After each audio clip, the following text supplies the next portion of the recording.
آفاق کے ہر ہر گوشے میں قرآن سنا کر دم لینا۔ السلام علیکم ناظرین، آپ دیکھ رہے ہیں پروگرام ماہ سیام کی برکتیں، اور میں ہوں آپ کا میزبان ماہر جاوید ساکی۔ کل کا ہمارا پروگرام تھا فضائل رمضان کے حوالے سے، اور آج ہم اپنے مہمان سے جاننے کی کوشش کریں گے کہ اس مبارک مہینے میں کن امور سے بچنا چاہیے اور کون سے امور پر توجہ دینی چاہیے۔ جی علامت صاحب بتائیے گا۔ جی وعلیکم السلام ورحمۃ اللہ وبرکاتہ۔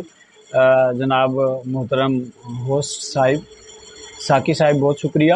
اور جو آپ کا سوال ہے کہ اس ماہ مقدس میں کن امور سے بچنا چاہیے اور کن امور پہ توجہ دینی چاہیے، کون سے کام کرنے چاہیے اور کون سے کام نہیں کرنے چاہیے، بہت اہم سوال ہے، کیونکہ ہمارے معاشرے کے اندر برائی جو ہے وہ حد سے زیادہ بڑھ چکی ہے اور نیکیاں جو ہیں وہ ناپید ہوتی نظر آ رہی ہیں۔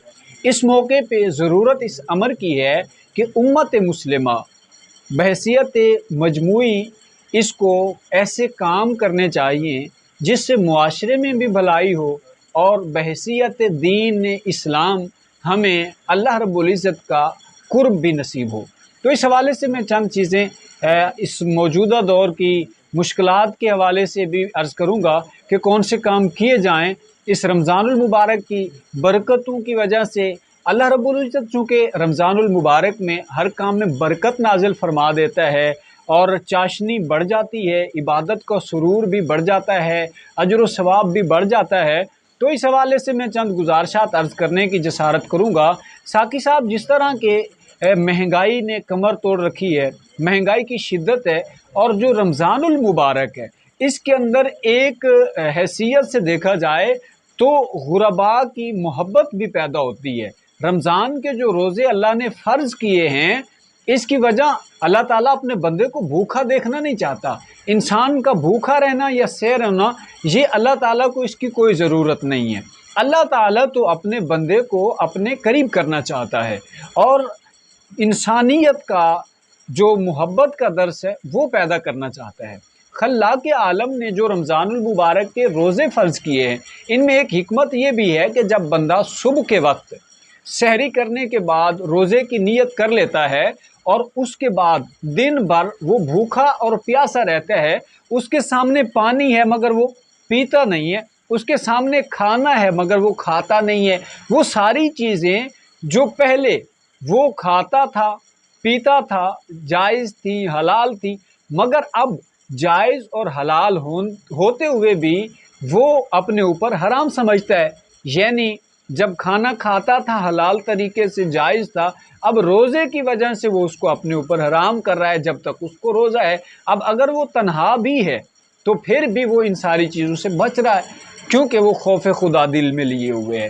جب صبح سے شام تک بھوکا ہوتا ہے، شام کے وقت جب بھوک اور پیاس ستا رہی ہوتی ہے، ادھر افطاری کا وقت آ رہا ہوتا ہے اور اعلان کا انتظار ہوتا ہے، تو بندے کے دل میں ایک جذبہ ہوتا ہے، ایک احساس ہوتا ہے کہ آج میں دن کے چند ساعتیں بھوکا اور پیاسا رہا تو کتنی شدت محسوس کر رہا ہوں۔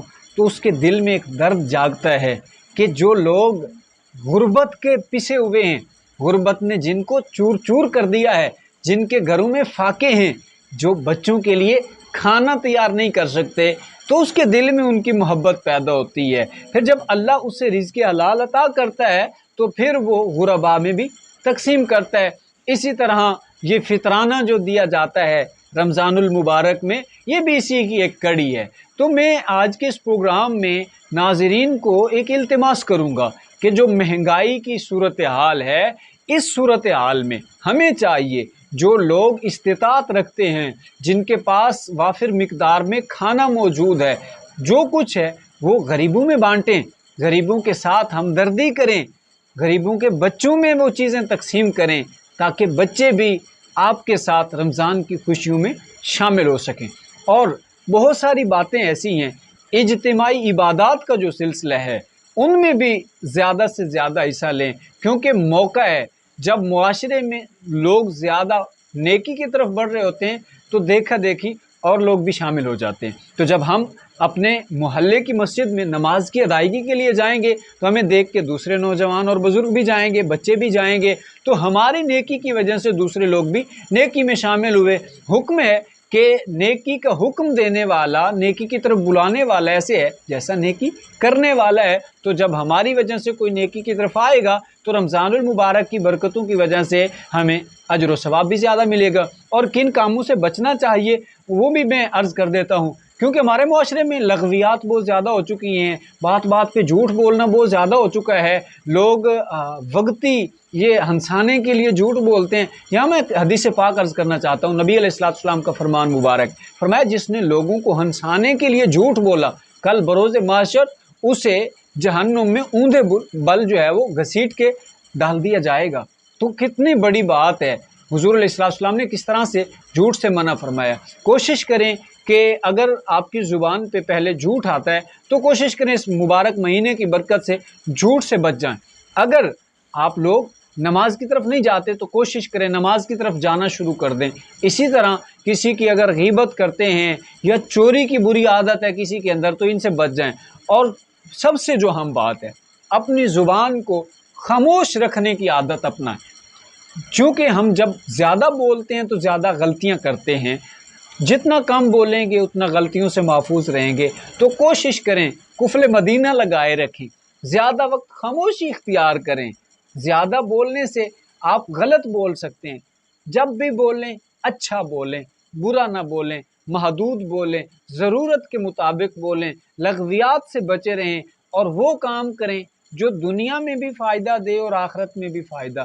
یعنی نتیجہ یہ ہے میری گفتگو کا، آپ کے سوال کے جواب میں بس میں یوں عرض کروں کہ اگر نیکیاں کرنی ہیں تو وہ کام اجتماعی طور پہ معاشرتی حوالے سے کریں اور برائیوں سے بچنے کی کوشش کریں، جھوٹ نہ بولیں، کم گفتگو کریں، کم سونا یہ بھی عبادت ہے، کم کھانا یہ بھی عبادت ہے، اور یہ بزرگوں کا طریقہ بھی ہے۔ یہ جو اللہ کے ولی ہیں مقام ولایت پہ پہنچنے کے لیے وہ ان 3 چیزوں کے اوپر خاص کر عمل کرتے ہیں، کم بولنا، کم کھانا اور کم سونا۔ تو میں ناظرین سے عرض کروں گا کوشش کریں رمضان المبارک کی بابرکت گھڑیوں میں ان چیزوں کو اپنا لیں، یہ جب عادت میں شامل ہو جائیں گی تو انشاءاللہ پوری زندگی کے لیے فائدہ ہوگا۔